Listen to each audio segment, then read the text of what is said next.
खबरदार, अगर तू दरवाजे से निकली आला हजरत इमाम अहले सुन्नत मुजद्दिद दीन मिल्लत मेरे आला हजरत से किसी ने पूछा था कि हजरत जी बीबी नात पढ़ सकती है?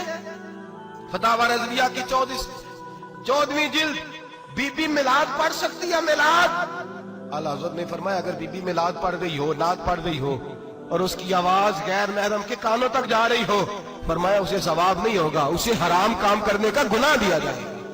बीबी को मना है, वो नात की आवाज भी औरत का ही नहीं पड़ता, दीन में तो औरत की आवाज का भी पड़ता है। दीन में तो औरत की, हजरत सैयदा ज़ैनब, हजरत फातिमा की वो लख्ते जिगर जो मैदान करबला में इमाम हुसैन बराबर की शरीक रही सैयदना इमाम हुसैन के साथ। याह्या बिन मोइन कहते हैं मैं 15 साल तक हजरत ज़ैनब का पड़ोसी रहा हूं। 15 साल, घर बराबर होता है ना, बंदा बीबी देख ही लेता है।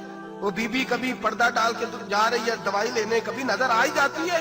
कहते 15 साल में सैयदा फातिमा की बेटी का पड़ोसी रहा हूं, मैंने कभी बुरके में छुपी हुई ज़ैनब भी नहीं देखी, बुरके में छुपी हुई ज़ैनब भी कभी नहीं देखी। हजरत अब्दुल्ला बिन जाफर तैयार जनाबे अली मुर्तजा के भाई थे, उनके बेटे के साथ इनका निकाह हुआ था, बीमार हो गई। तो हजरत अब्दुल्ला कहने लगे ज़ैनब चल तुझे हकीम के पास ले जाऊं, तबीब के पास ले जाऊं। तो हजरत ज़ैनब कहने लगी आप जाइए मेरा हाल बता के दवाई ले आइए।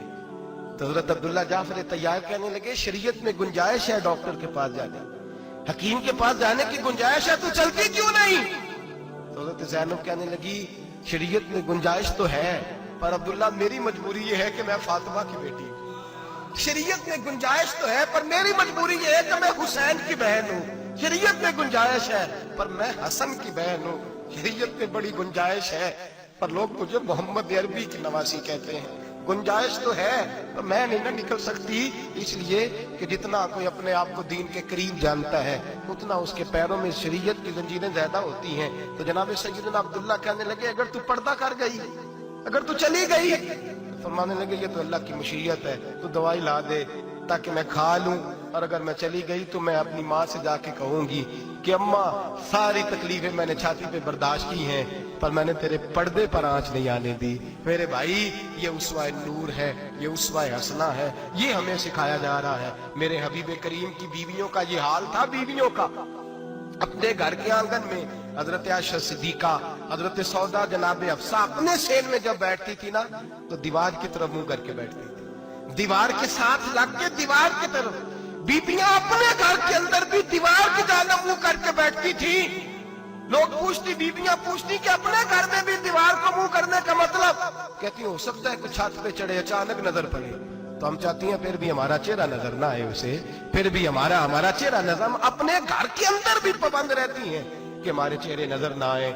खुदा रा बड़े पैसे जिंदगी में लुटाए हैं, 1000 1500 बुरके पे भी खर्च करो, वो घर ले जाओ, वो अम्मा को भी दो, बहन को भी दो, बीवी को भी दो, उसको कोई ये पहन ले। इसलिए कि जब तो हजरत फातिमा के तरीके का पर्दा करेगी तो तेरे आंगन में सैयदा ज़ैनब की तरह की बेटियां पैदा होंगी, वो उस सुन्नत पे चलने वाली बेटियां तेरे आंगन में आएंगी। खुदारा मेरे भाई आज ये नियत करो, ये इरादा करो और अपने घरों को पर्दे का पाबंद बनाओ। अगर एक बेटी पर्दादार हो गई तो कई खानदान पर्दादार हो जाएंगे, अगर एक बेटी पर्दादार हो गई तो कई घराने संवरेंगे, कई जगह पे नूर फैलेगा। ऐ अर्श के मालिक, ऐ मेरे महबूब के खुदा, तुझे वास्ता है मेरे महबूब की बीवियों का और तुझे सदका हुजूर की शहजादियों का। ऐ अल्लाह इतना करम बरसा, इतनी रहमत बरसा कि मेरे वतन की बेटियां और मेरे वतन की माएं बहनें बच्चियां ये समझ जाए कि हमारी निजात सिर्फ हजरत फातिमा के बुरके में है, हजरत आयशा के पर्दे में है, सैयदा खदीजातुल कुबरा के हिजाब में है। अल्लाह करे ये समझ जाए और ये जब भी सजदा करें तुझसे हयाई मांगे, ये तुझसे जब भी सजदा करें ये तुझसे अपने लिए चादर ततहीर और पर्दा तनवीर ही मांगे। अल्लाह करे मुझ बेअमल की मुंह से निकले हुए लफ्ज किसी के दिल में तासीर बन के उतरे और फिर दुनिया के अंदर ये रिवाज आम हो कि हर कोई पर्दा करे, हर कोई बापर्दा हो जाए। ऐ अल्लाह तू तासीर नाजिल फरमा, ऐ अल्लाह तू अमल की दौलत नाजिल फरमा, ऐ अल्लाह हमारी बेटियों को इज्जत की चादर अता फरमा, हमेशा मिदहत खैरुल अनाम में गुजरे। दुआ है ये उम्र दरूद सलाम में गुजरे। आखिर